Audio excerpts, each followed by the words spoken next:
All right, let's jump right into this explainer. You know, nature is absolutely packed with strange signals, but some of the most bizarre behaviors happen right in front of us, often just out in the middle of a pasture. Today, we're taking a close look at a highly specific, kind of bizarre, rhythmic mouth-moving behavior that shows up in females across 5 completely distinct species during courtship. So here's the big mystery we're tackling today. Why in the world do these females rhythmically snap or champ their teeth during mating? And maybe more importantly, why does this massive communication burden fall almost entirely on the females and not the males? Section 1. The Bizarre Mating Mystery. Okay, so first things first, we need to pin down exactly what this behavior looks like in the wild, because honestly, it's incredibly easy to misinterpret. If you just casually look at an animal champing or snapping, you'd swear they're just trying to chew on some invisible phantom snack. But trust me, it has absolutely nothing to do with food. It's actually a highly sophisticated visual signal. It's literally a complex language of love, and as we're going to see, a vital language of survival. Section 2. The Equine Survival Signal. Let's start our deep dive with horses and their relatives, because this is where the behavior is probably the most famous. And what's truly mind-blowing here is the sheer speed and intensity of it all.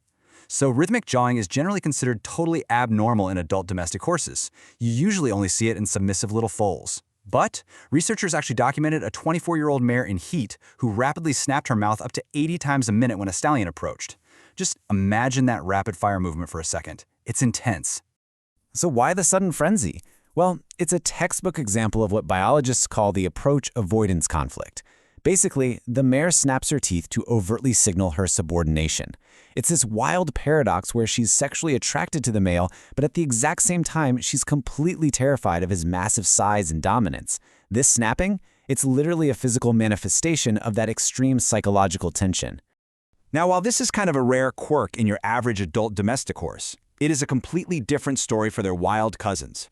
For wild donkey jennies and zebra mares, turning their ears back and rhythmically jawing isn't rare at all. It's a vital, everyday survival signal. It is exactly how they show they're receptive to mating out in the harshness of the wild. And this brings us closer to why the males don't do this. You see, zebra and donkey stallions are vastly more aggressive during courtship than your average domestic horse. They chase, they bite, they make these fierce vocalizations. It's a high-pressure, incredibly dangerous environment, which completely forces the females to constantly use these submissive visual signals just to avoid being outright attacked while trying to mate. So how do zebras survive this intense pressure cooker? Through a fascinating evolutionary trick called neotenization. This is essentially where the adult female retains an infantile, or baby behavior, like a nervous young foal's snapping, to pacify the big, aggressive adult stallion. It's a brilliant hack. It naturally triggers his protective instincts rather than his fighting instincts. Section 3. From monkeys to humans. All right, let's look at how our closer primate relatives handle this exact same biological tension. Now, while they don't explicitly snap their teeth like horses do, female monkeys and apes use a really rapid lip-smacking behavior. And what's super interesting is that this originally evolved from the literal act of tasting bits of skin during social grooming. But over time, it completely transformed into a purely visual signal of friendship and non-aggression during courtship. The whole strategy here is to act as a remotivating device. When a large, dominant male approaches, the female primate uses her mouth to reassure him that she is absolutely not a threat. She's effectively and very quickly switching his volatile mood from fight straight to friend or mate.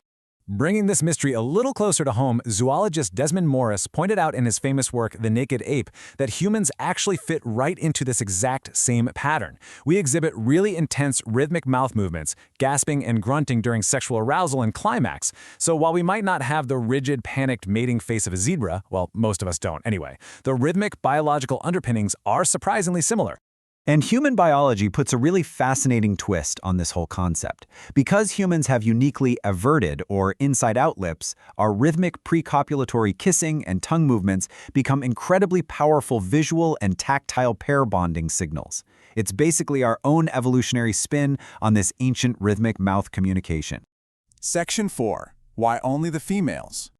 Okay, so let's finally solve our central biological whodunit. Why does this heavy protective burden fall so heavily on the females? Well, when we look at all the escalating evidence side by side, a super clear pattern emerges. From the rapid snapping of that horse in the pasture, to the lip smacking of primates, all the way to human kissing, it proves that while the specific mouth movement definitely changes based on biology and environment, the underlying survival mechanism remains remarkably consistent. Ultimately, this whole female-dominated behavior boils down to 3 distinct evolutionary drivers that we've unlocked today. Let's break down exactly how each of these biological rules forces the female's hand, or, well, her mouth. Driver number 1, dominance hierarchies. Because males across all these species naturally use aggression and physical size to establish their breeding rights, the females simply must continuously signal their subordinate status. If they don't proactively manage the male's temperament with these submissive mouth signals, the courtship can very easily turn into a real, dangerous attack. Driver number 2 brings us back to that fascinating approach-avoidance conflict. The female is basically trapped in a biological paradox. She's driven to mate, but physically fearful of this aggressive suitor. So, these rhythmic mouth movements actually act as a literal physical release valve for all that extreme nervous tension. It's her body's way of processing the immense stress of being attracted to a fearful mate. And finally, driver number 3, parental imprinting. Through millions of years of trial and error, females have figured out how to literally hijack the male's brain. By adopting these infantile, baby-like signals, like a foal's snapping or a juvenile's lip smacking, they naturally trigger a deep-seated protective response in the male. It effectively short-circuits his aggressive instincts. So in short, millions of years of evolution have completely programmed the female to use her mouth to communicate this singular, absolutely vital message of survival to the male. I'm ready, but please don't hurt me. It is a massive testament to the incredible, and let's face it, sometimes stressful lengths that biology goes to just to ensure the continuation of a species. So, I want to leave you with this to ponder. The next time you see a bizarre animal behavior or, even an awkward human dating ritual, ask yourself, is it just a weird quirk, or is it an ancient language of survival? What's the weirdest evolutionary behavior you've ever noticed? Let us know, keep observing the amazing biology around us, and we'll see you in the next explainer.